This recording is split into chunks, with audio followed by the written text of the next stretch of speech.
আল্লাহ তাআলা জানিয়ে দেয় আমি সাদ্দাদের মা। যখন নাজ্জাশী জিনা করার জন্য আসলো, আমি জিবরাইলের মাধ্যমে নদীর ভিতরে একটা তক্তা দিয়ে দিলাম, তক্তার উপরে সন্তান প্রসব বেদনা করলো, নাজ্জাশী নৌকা নিয়ে দৌড়ে আসলো, আসিয়া জিনা করবে। এমন সময় আমি চিন্তা করলাম এই মহিলাটা তো পবিত্র, তাকে আমি মউত দিলাম। আমি আল্লাহ জঙ্গল থেকে একটা বাঘ ফাটাইলাম, বাঘকে বললাম তুই প্রসব বেদনা কর। প্রসব বেদনা করার পরে বাঘের দুধ আসলো, এখন বাঘের বাচ্চা নিবে। আমি আল্লাহ এই সন্তানকে বাঁচাইতে গিয়া বাঘের এরকম যেই বাচ্চাটা ছিল এটা মেরে ফেললাম। তাহলে বাঘের স্তনে দুধ, এখন বাঘ পুরা এরকমভাবে সন্ন সন্ন করে দৌড়ায়। আল্লাহ তাআলা জানিয়ে দেয় বাঘের অন্তরে ডাকিয়া দিল ওই যে তক্তার উপর ওই সাদ্দাদ মুখটা উপরের দিকে ফিরে, এই সন্তান ওই জায়গার ভিতরে মুখটা খুলেছিল, আর বাঘ আসিয়া তার বরাবর দিল। দেওয়ার পরে বাঘের দুধ খাইয়া আমার আল্লাহ পালছেন, পালার পর ধন সম্পদ দিছে, সব কিছু দিছে।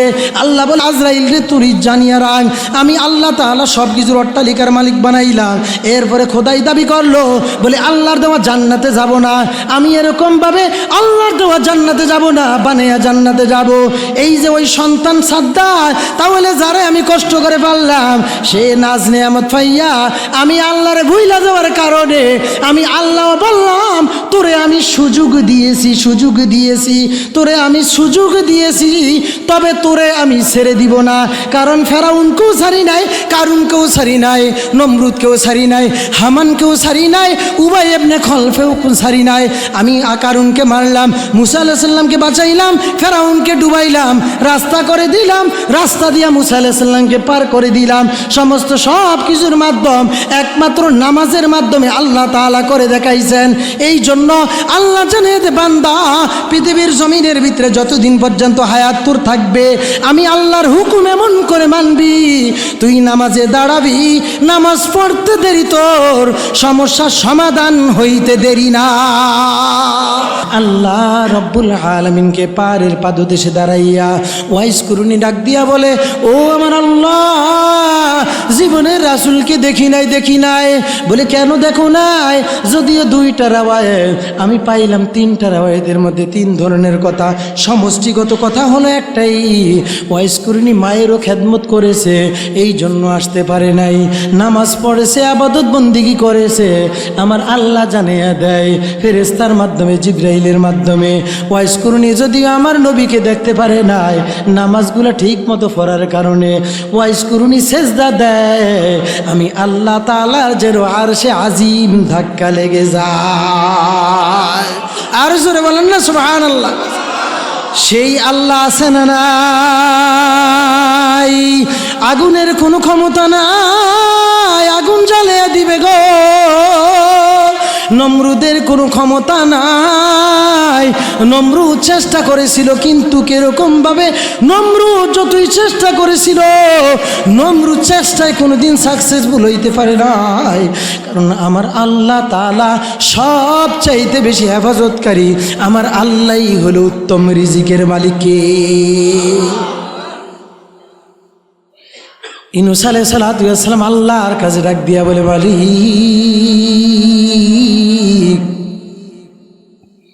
ছোট্ট সন্তান মনে হয় বাঘে খায়া ফেলছে, বড় সন্তানেরও কোনো খোঁজ নাই, সামনে নদী পার হয়ে যাব তাও এরকম যাইতে পারি না। আল্লাহ বলে ও জিবরাইল যাও, আমার হাবিবের গিয়ে বলো নামাজে দাঁড়িয়ে যায়। 2 রাকাত নামাজ পড়েছে, ডান দিক থেকে দেখে বড় ছিল হাজির, ছোট্ট ছেলেটাও হাজির হয়ে গেল। তাহলে আমার আল্লাহ নামাজের মাধ্যমে ব্যবস্থা করছে কিনা?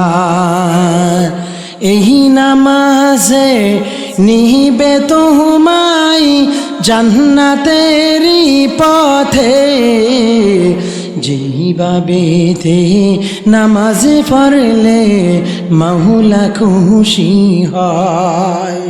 ও মুমিন, যেইভাবেতে নামাজ পড়লে আল্লাহ খুশি হয়। আমার নবী বলেন কেমনে নামাজ পড়বা? এই বান্দা না বিপদে পড়ছো, নামাজ পড়ো, ধৈর্য ধারণ করো, নামাজের মাধ্যমে রিজিকের ফয়সালা হয়ে যাবে, সন্তান তোমার সামনে থেকে নিয়ে যাবে। নামাজ পড়ো। কেমনে নামাজ পড়বা নবী জানিয়ে দেয়, সল্লু কামা রাআইতুমুনি উসল্লি। যেইভাবে নবী নামাজ পড়ছেন, যেইভাবে সাহাবাদেরকে নামাজ শিক্ষা দিয়েছেন, এইভাবে নামাজ সুন্দর করে পড়ার জন্য চেষ্টা করো। আর জীবনের শেষ নামাজ মনে করে পড়ো। মুমিন, জীবনের শেষ নামাজ মনে করে যখন পড়বা, নামাজ পড়বা, সমাধান করবে কে? জোরে বলেন, আরো জোরে বলেন। নামাজের মাধ্যমেই সমস্যা সমাধান হবে, নামাজের মাধ্যমেই সমস্যা সমাধান হবে।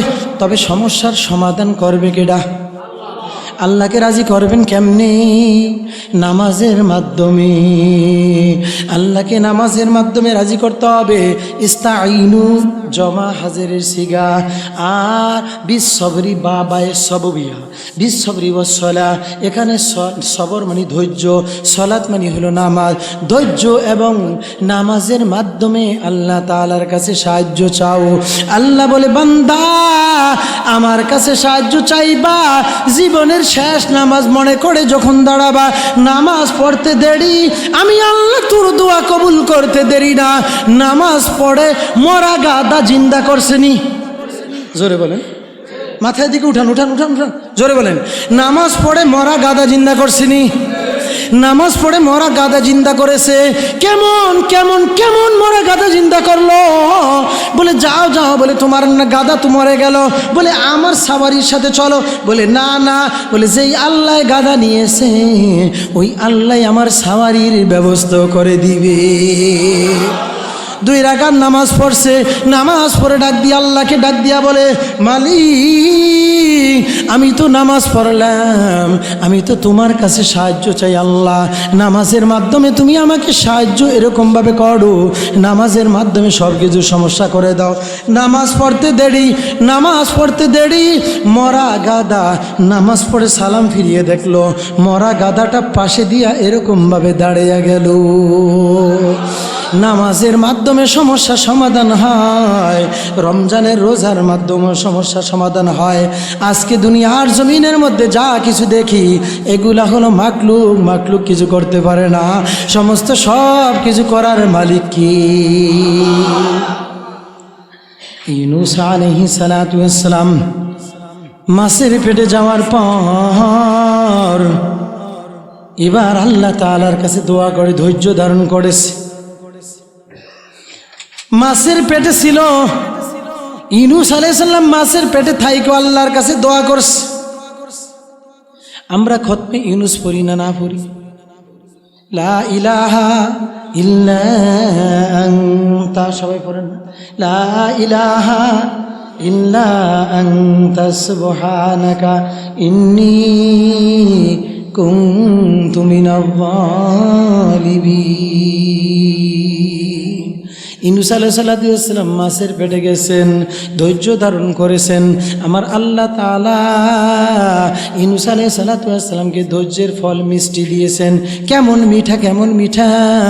এই ধৈর্য ধারণ করার কারণে আল্লাহ মাছের পেট থেকে, মাছের কোনো শক্তি নাই, জিবরাইল আলাইহিস সালাম জানিয়ে দেয়, ও মাছ তুই ভক্ষণ করতে পারবি না, কারণ তোর কোনো ক্ষমতা নাই।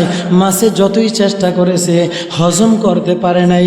গাছের কোনো ক্ষমতা নাই, গাছের মধ্যে জাকারিয়া আলাইহিস সালাম গেলেন, গাছ করাত দিয়া ফাড়তেছে, কিন্তু আল্লাহর নবী এরকম ভাবে, যদি অনেকে বলে ফেরে গেল, আসল কথা হলো এরকম করাতের কোনো ক্ষমতা নাই নবীর গর্দানটাকে দ্বিখণ্ডিত করা। ইব্রাহিম আলাইহিস সালাম আগুনের পেটে গেছেন, ধৈর্য ধারণ করেছেন, নামাজ পড়েছেন, ধৈর্য ধারণ করেছেন। এই জন্য মুমিন বিপদে পড়ছো, নামাজ পড়বা, সমাধান করবো কে? সমাধান আল্লাহ তাআলা করব। আজকে জমিনের দিকে তাকাইলে বড় আফসোস হয়, বড় মায়া লাগে। কেমন মায়া লাগে একটু তাকিয়ে দেখেন না কেন, এই জমিনের মধ্যে গাছ বানাইলো কে? মাছ বানাইলো কে? ফল বানাইলো কে? সমস্ত সব কিছু বানাইছে আমার আল্লাহ। কেমন করে আল্লাহ তাআলা বানাইছে? আজকে তো আপনি আমি সব কিছু দেখি, কোনো দিন ভাবি নাই দুনিয়ার কোনো বৈজ্ঞানিক, দুনিয়ার কোনো সায়েন্স, দুনিয়ার কোনো জাগতিক, দুনিয়ার কোনো দার্শনিক, দুনিয়ার কোনো ইঞ্জিনিয়ার, কোনো ড্রাইভার আল্লাহর কুদরতি গাছের একটা পাতা বানাইতে পারবো নি? জোরে বলেন। আল্লাহ তাআলার কুদরতি একটা মাছ বানাইতে পারবো নি? বাচ্চাদের খেলার জন্য খেলনার প্লাস্টিকের মাছ পাওয়া যায়, কথা বলেন না কেন? আসল মাছ দুনিয়ার কোনো বান্দা বানাইতে পারে না, গাছ বানাইতে পারে না, মাছ বানাইতে পারে না, কোনো কিছুই বানাইতে পারে না। সমস্ত সব কিছু বানাইতে পারে কে? আচ্ছা মানুষ বলো দেখি, রাত্রি কেন কালো, চাঁদ সূরজ কোথা হতে পেল এত আলো? চাঁদের মধ্যে আলো দিছে কে? জোরে বলেন না। সূর্যের মধ্যে আলো দিছে কে? নদীর মধ্যে পানি দিছে কে? মাছের মধ্যে শক্তি দিয়েছে কে? গাছের মধ্যে শক্তি দিয়েছে কে? চাঁদের মধ্যে আলো দিয়েছে কোন Trump, Bush, Bill Clinton, Barack Obama, Narendra Modi? কে দিছে? আপনারা সবাই দিয়ে বলেন না, বলেন না কে দিছে? Narendra Modi, Mahatma Gandhi, Erdogan, Imran Khan, Afghanistan, Pakistan, New Zealand, Argentina, Brazil, France, German, Japan, Australia, Austria, Russia, Italy, Greece, এরা দিছে? কে দিছে? চাঁদের মধ্যে কে দিছে? আরো কন্যা কে দিছে? এই চাঁদের মধ্যে আলো দিয়েছে কে? রাত্রের ভিতরে অন্ধকার দিয়েছে কে? জমিনটাকে বিছানা হিসেবে বানাইছেন কে? তাহলে কেউ দেয় নাই, দিছে কে? আচ্ছা মানুষ বলো দেখি, রাত্রি কেন কালো, চাঁদ সূরজ কোথা হতে পেল এত আলো? পশু পাখি কয় না কথা, মানুষ কেন কয়? আরে পশু পাখি কয় না কথা, মানুষ কেন কয়? বলো বলো বলো মানুষ, এসব কেমন করে হয়? ফুলগুলো সব নানান রঙের কেমন করে হয়? পাতাগুলো সবুজ বটে ফুলের মতো নয়। ফুলগুলো সব নানান রঙের কেমন করে হয়? পাতাগুলো সবুজ বটে ফুলের মতো নয়। দুধ কেন হয় সাদা, মরিচ কেন ঝাল? আমগুলো সব পাকলে আবার কেমনে হয় তা লাল? আচ্ছা মানুষ বার করে বা এই দুনিয়া রঙ্গে, হাতের লেখা আর মিলে না, হাতের লেখা আর চেহারা মিলে না কারো সঙ্গে, আর মিলে না, আর মিলে না কলমের সই বইরা আঙ্গুলে টিপ। ওরে ফরমান হলো স্রষ্টা আছে একজন আমাদের ঠিক। স্রষ্টা কয়জন আছেন? কয়জন? এ বান্দা তুমি আল্লাহকে চিনো না? স্রষ্টা তো একজন, সে কে?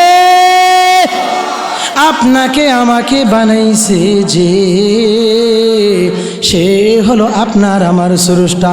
আল্লাহ বলে ইস্তাইনু বিসসবরি ওয়াসসালাহ, বিপদে পড়ছো ধৈর্য ধারণ করো, নামাজের মাধ্যমে সাহায্য চাও। তোমার সাহায্যের মাধ্যমে, নামাজের মাধ্যমে, ধৈর্যের মাধ্যমে আল্লাহ তাআলা সমস্ত কাজগুলা গায়েব থেকে অবশ্যই অবশ্যই করে দিবে, ঠিক কিনা? সমস্ত কাজ কে করে দিবে? এরপরে আল্লাহ পরীক্ষা করবে। আল্লাহ বলে তুমি ধৈর্য ধারণ করেছো, পরীক্ষা করব তোমাদের মধ্য থেকে। ইন্নাল্লাহা মা'আস সাবিরিন, নিশ্চয়ই ধৈর্যশীলদের সাথে আছে কে? আজকে আপনার উপর একজন জুলুম করছে, ধৈর্য ধারণ করেন, নীরবে আল্লাহর কাছে বলেন, কান্নাকাটি করেন, ও আল্লাহ আমার শক্তি নাই, আমার শক্তি নেই রে মালিক, আমার জনবল নাই, আমার টাকার শক্তি নাই, আমার ক্ষমতার শক্তি নাই। আপনি আল্লাহর কাছে নামাজ পড়ে বলেন, আমার আল্লাহ জানিয়ে দেয় ইন্নাল্লাহা মা'আস সাবিরিন,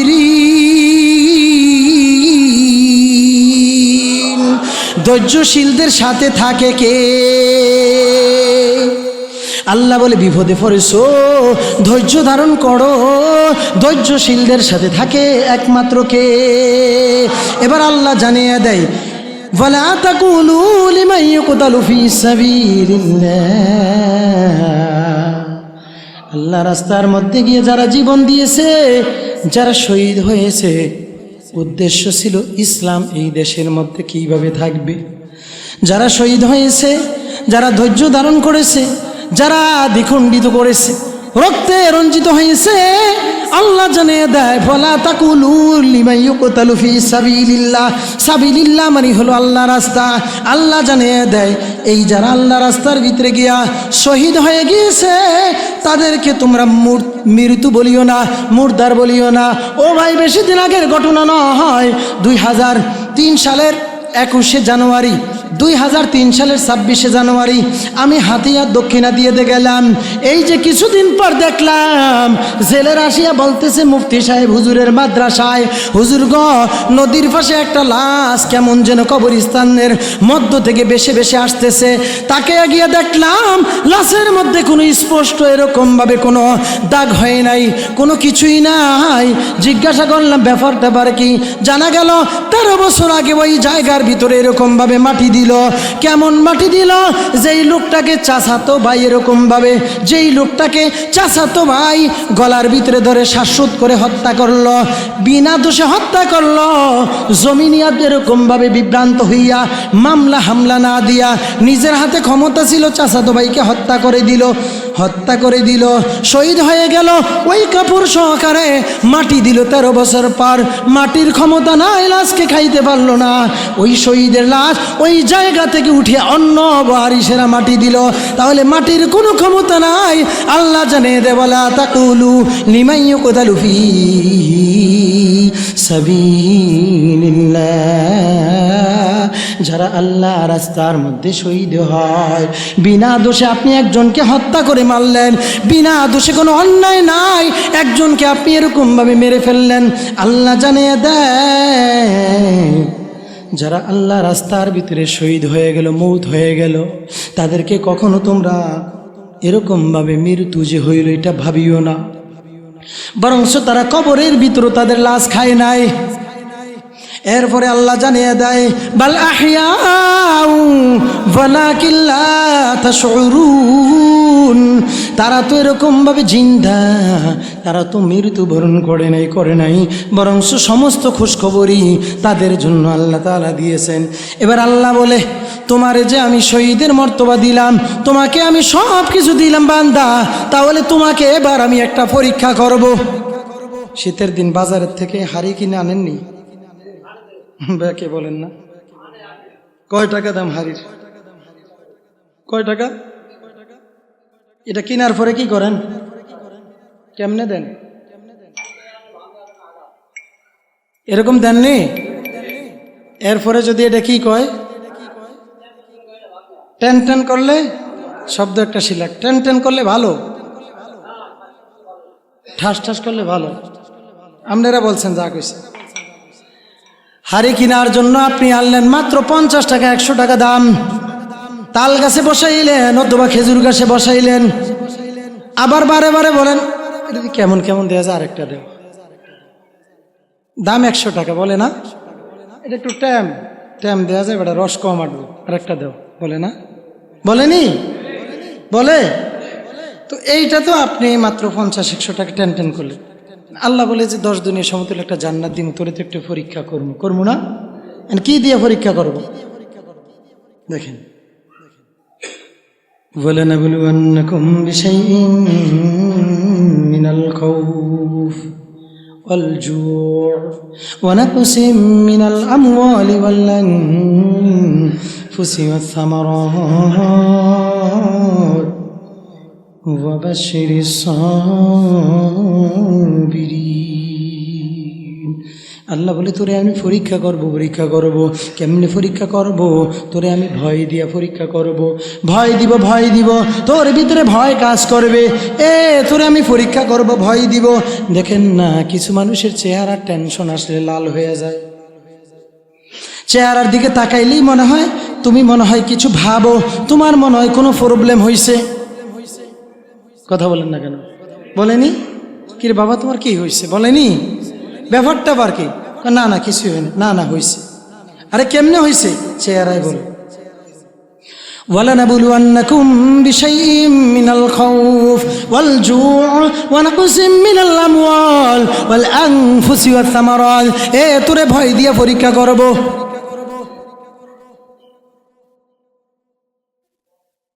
তোরে আমি ভয় দিয়ে পরীক্ষা করব। কেমনে পরীক্ষা করব? ভয় দিব, তোর সামনে থেকে তোর রিজিকগুলো নিয়ে যাব।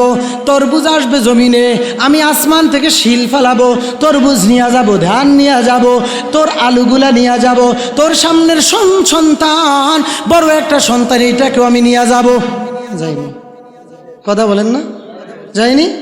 গতকালকে মেহেন্দিগঞ্জে রাত্রে আলোচনা করলাম, স্বামীর লাশ, স্ত্রীর লাশ স্বামী আনতে গিয়া টাঙ্গাইলের নাগরপুরে স্ত্রীর লাশ আনতে গিয়া অ্যাম্বুলেন্স এরকমভাবে নিয়ে বাড়ি ফেরার সময় অ্যাম্বুলেন্স অ্যাক্সিডেন্ট হইয়া স্বামীও সাদা কাপড়ের প্যাকেট হইয়া যায়। জানা নাই কখন কীভাবে কার মৌত হয়ে যায়। জানা গেল একটাই মাত্র সন্তান। আপনি বলবেন আল্লাহর কোনো খায়াল কাম নাই, ছোট্ট সন্তানকে কীভাবে রাখবে? আল্লাহ তাআলা জানিয়ে দেয়, আমি সাদ্দাদের মা যখন নাজ্জাশী জিনা করার জন্য আসলো, আমি জিবরাইলের মাধ্যমে নদীর ভিতরে একটা তক্তা দিয়ে দিলাম। তক্তার উপরে সন্তান প্রসব বেদনা করলো। নাজ্জাশী নৌকা নিয়ে দৌড়ে আসলো, আসিয়া জিনা করবে। এমন সময় আমি চিন্তা করলাম এই মহিলাটা তো পবিত্র, তাকে আমি মউত দিলাম। আজরাইল বলল, আল্লাহ আমার অনেক কষ্ট হয়েছে। ও আল্লাহ, পৃথিবীর জমিনের মধ্যে দুইজনের জান কবজ করতে আমার কষ্ট। কয়জনের? আল্লাহ একদিন জিজ্ঞেস, আজরাইল তোর কি কষ্ট মষ্ট লাগছে নি? লাগছে। দুইজনের জান কবজ করতে। একজন কি? নাজ্জাশী যখন মহিলার সাথে জিনা করতে আসছে, ওই মহিলাটার বাচ্চা মাত্র হইল একটা তক্তার উপরে। আপনি কইলেন আর জান নেন। আমি কইলাম এটা কেমন আল্লাহর বিচার? এই বাচ্চারা দুধ কে পান করাবে? আরেকটা আল্লাহ আপনি জানেন, আমি আরে অনেক বছর পর্যন্ত কিতাবের মধ্যে যদিও লেখছে 413 বছর বা 423 বছর, মেস্তুরি ছিল 17,000 বা 40,000, অন্য রাওয়ায়াতের মধ্যে আসছে এরকমভাবে 1.25 লক্ষ। 413 বছর মেস্তুরিগিরি কইরা তারপরে জান্নাত বানাইছে। এর নাম ছিল কি বলেন? সালাম দাদা জানে কি নাম? সাদ্দাত। এই তো কয় সাদ্দাম, মসজিদের সেক্রেটারি সাদ্দাম। এককালে খাইব আপনার ডাইরেক্ট মানুষের নাম কয় সাদ্দাম, সাদ্দাত।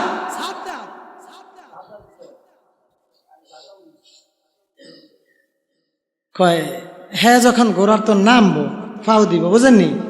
ফাওটা একটা দিব। আল্লাহ যা হার বরদাস্ত হইতো না, শের পুড়িয়া গেছে। কয় হ্যাঁ, কইলো যে তুমি কে? লাগাম ধরছে, লাগাম ধরে ছিঁড়ে ফেলছে। মানান্তা, তুমি কে? আনা আজরাইল মালাকুল মউত। আমি মালাকুল মউত। কিসের জন্য আইছো? জান নিতে আইছি। কয় একটু আমার একটু দেখতে দাও। না হবে না। তো আমিও একটু মনে মনে ভাবলাম এবারে এত কষ্ট করে বানাইলো, আল্লাহকে হইব না, এটা বিচারটা হইল। আল্লাহ বলে, বান্দা ও আজরাইল, আমি যা জানি তুমি তা জানো না।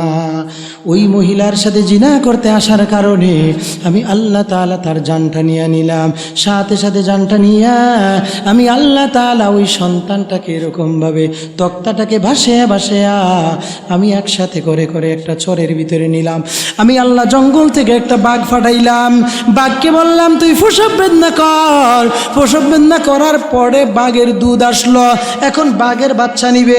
আমি আল্লাহ এই সন্তানকে বাঁচাইতে গিয়া বাঘের এরকম যেই বাচ্চাটা ছিল এটা মেরে ফেললাম। তাহলে বাঘের স্তনে দুধ। এখন বাঘ পুরা এরকম ভাবে সন্ন করে দৌড়ায়। কারণ আপনাদেরকে বলি, যদিও লজ্জার বিষয়, অনেক মায়েদের সন্তান বাচ্চা যদি দুধ না পান করে মায়েদের অনেক কষ্ট হয় না? বাঘ চতুর্দিকে চরের ভিতরে দৌড়ায়। আল্লাহ তাআলা জানিয়ে দেয়, বাঘের অন্তরে ডাকিয়ে দিল, ওই যে তক্তার উপর ওই সাদ্দাদ মুখটা উপরের দিকে ফিরে, এই সন্তান ওই জায়গার ভিতরে মুখটা খুলেছিল, আর বাঘ আসিয়া তার বরাবর দিল। দেওয়ার পরে বাঘের দুধ খাইয়া আমার আল্লাহ পালছেন, পালার পর ধন সম্পদ দিছে, সব কিছু দিছে। আল্লাহ বলে, জিবরাইল আজরাইল রে তুই জানিয়া রাখ, আমি আল্লাহ তাআলা সব কিছুর অট্টালিকার মালিক বানাইলাম। এরপরে খোদাই দাবি করলো, বলে আল্লাহর দেওয়া জান্নাতে যাব না, আমি এরকমভাবে আল্লাহর দেওয়া জান্নাতে যাব না, বানাইয়া জান্নাতে যাব। এই যে ওই সন্তান সাদ্দাত, তাহলে যারে আমি কষ্ট করে পারলাম, সে নাজ নেয়ামত পাইয়া আমি আল্লাহরে ভুইলা যাওয়ার কারণে আমি আল্লাহ বললাম, তোরে আমি সুযোগ দিয়েছি, তোরে আমি সুযোগ দিয়েছি, তবে তোরে আমি ছেড়ে দিব না। কারণ ফেরাউনকেও ছাড়ি নাই, কারুনকেও ছাড়ি নাই, নমরুদকেও ছাড়ি নাই, হামানকেও ছাড়ি নাই, উবাই ইবনে খলফেও ছাড়ি নাই। আমি কারুনকে মারলাম, মুসা আলাইহিস সালামকে বাঁচাইলাম, ফেরাউনকে ডুবাইলাম, রাস্তা করে দিলাম, রাস্তা দিয়া মুসা আলাইহিস সালামকে পার করে দিলাম। সমস্ত সব কিছুর মাধ্যম একমাত্র নামাজের মাধ্যমে আল্লাহ তাআলা করে দেখাইছেন। এই জন্য আল্লাহ জানিয়ে দে, বান্দা পৃথিবীর জমিনের ভিতরে যতদিন পর্যন্ত হায়াত তোর থাকবে, আমি আল্লাহর হুকুম এমন করে মানবি, তুই নামাজে দাঁড়াবি, নামাজ পড়তে দেরি, তোর সমস্যার সমাধান হইতে দেরি না। সুবহানাল্লাহ।